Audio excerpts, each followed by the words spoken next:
I am continuing to make all preparations in case you order me to carry out the raid.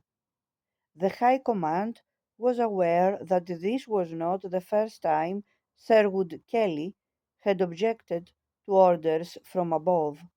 There were reports that he was contemptuous of senior officers serving in North Russia and sharply critical of the conduct of the campaign, including the summary executions of white Russian soldiers who were preparing to change sides.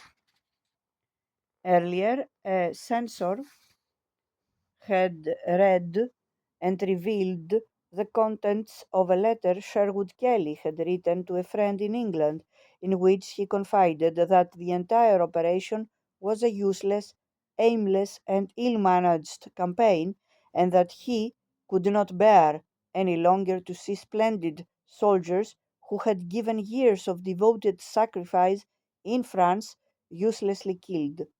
He was confronted with the letter by General Sir Henry Rawlinson, who informed him that it constituted suitable grounds for a court martial, but that Rawlinson was prepared to overlook the offence given Sherwood Kelly's distinguished military record.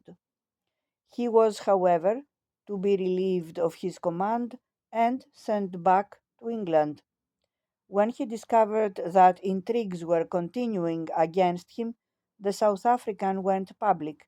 On the 6th of September 1919, the Daily Express carried the following headline: Archangel Scandal Exposed. Duplicity of Churchill Policy in Russia. The public humbugged. Famous VC appeals to the nation.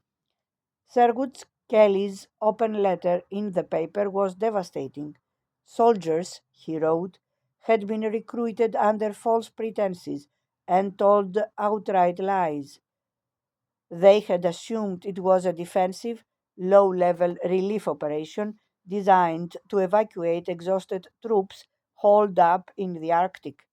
In other words, a genuine humanitarian intervention. That this was false rapidly became clear.